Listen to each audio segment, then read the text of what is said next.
ini sebetulnya juga sejalan dengan apa yang tadi disampaikan oleh Presiden Jokowi, karena ia menyampaikan masih ada tensi geopolitik, ini harusnya bisa menjadi momentum.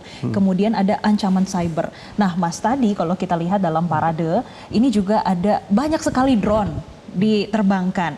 Apakah terus ini terkait dengan modernisasi, terus juga bagaimana dengan ancaman cyber kita untuk di Indonesia dan perang non konvensional yang tadi sempat disinggung oleh Presiden?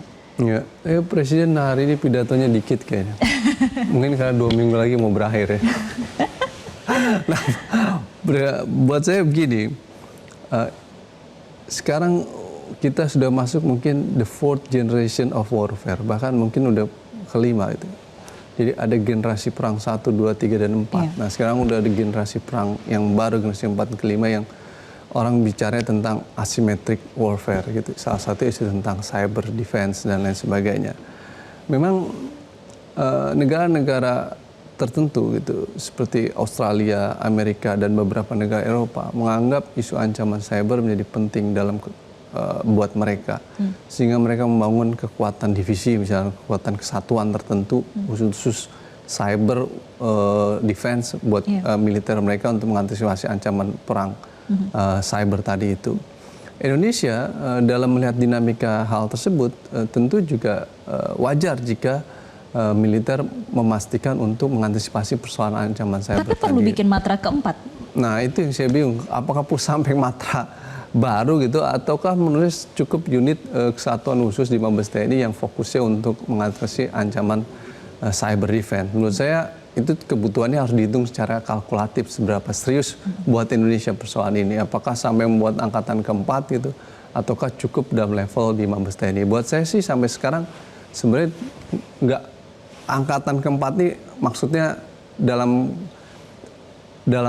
kosakata yang konotatif atau denotatif, maksudnya benar-benar angkatan seperti laut, udara, dan darat, ataukah sesungguhnya hanya bagian dari angkatan-angkatan darat, laut, udara yang memiliki kapasitas cyber untuk dibangun. Nah ini yang harus dicek ulang ya Mbak. Tapi bahwa kebutuhan itu memang nyata, karena di banyak negara membangun divisi kesatuan tertentu khusus wilayah cyber tadi dalam menghadapi ancaman cyber.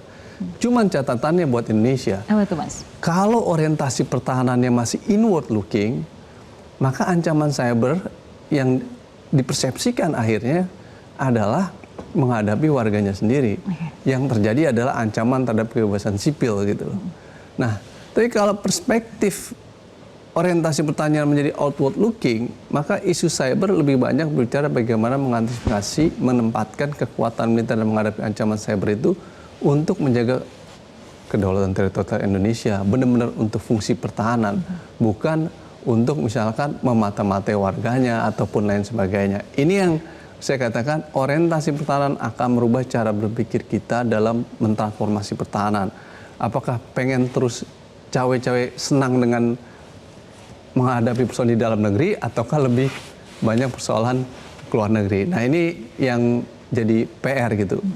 Meski dalam pernyataan Presiden tadi itu ada kontradiksi itu. Apa tuh Mas? Di satu sisi ingin membangun kekuatan pertahanan yang modern, cyber, tapi di sisi lain pengen militer ikut-ikutan pilkada, jaga pilkada, ini apa. Ya memang itu porsi tugasnya KPU, itu porsi tugasnya polisi dalam penegakan hukum. Militer dalam konteks pilkada itu terbatas tuh, dalam hanya operasi selain perang, hanya terbatas tertentu saja gitu. Misalkan kalau ada wilayah yang sulit dijangkau untuk pengiriman logistik ya mungkin gitu ya. Tapi kan sekarang banyak kapal-kapal sipil yang juga bisa untuk mengirim logistik. Nah, walau tadi dikunci juga, tapi harus netral gitu kan. Jaga netralitas, jaga kondusivitas. Nyuruh ikut pilkada tapi netral lah. Saya bilang ini sampai level mana gitu. Kalau level pengamanan sebenarnya cukup institusi kepolisian gitu. Militer diperbantukan itu sifatnya harusnya last resort. Jadi prinsip military operation other than war atau operasi selain perang, yang salah satu yang membantu pemerintah dan kepolisian atau membantu pemerintah daerah, khususnya pemerintahan sipil ya sebenarnya lebih tepat itu harusnya hanya dan bisa digunakan jika kapasitas sipil sudah tidak bisa lagi untuk mengatasi persoalan itu. Maka dia sifatnya last resort, pilihan terakhir, barulah militer diikutkan. Nah harusnya prinsip military operation other than war dalam membantu pemerintahan sipil dalam tugas-tugas fungsi seperti keamanan pilkada itu diletakkan dalam titik itu. Nah, pidato presiden tadi saya menganggap bukan sebagai last resort, itu udah keburu-buru pengen dibahas. Makanya pada satu sisi ingin pertahanan yang modern, tapi pada sisi lain lebih pengen tetap inward looking. Itu yang akan diuji oleh presiden ke depan, apakah visi orientasi pertahanannya Pak Prabowo ini akan lebih inward looking atau outward looking. Oke. Itu akan mempengaruhi bagi anggaran pertahanannya akan kemana nih? Ya, jadi PR kalau dari tadi ya transparansi, akuntabilitas, dan kemudian orientasi ke depannya seperti apa. Tapi ngomong-ngomong terkait dengan netralitas ya Mas. Tadi kan disampaikan netralitas untuk pilkada di tahun 2024. Tapi kalau kita tarik lagi ke belakang untuk di pemilu 2024 sendiri, apakah Mas Al-Araf melihat TNI masih menjaga netralitasnya? Waduh, nanti saya tanya Panglima TNI dulu deh. Menurut saya begini, banyak kejadian-kejadian ya penggunaan institusi pertahanan keamanan dalam pemilu 2024 kemarin terlihat gitu ya. Oke, kita tahan sebentar Mas.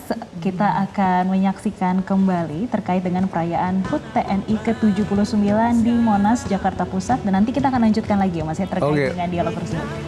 Jelajahi cara baru mendapatkan informasi. Download Metro TV Extend sekarang.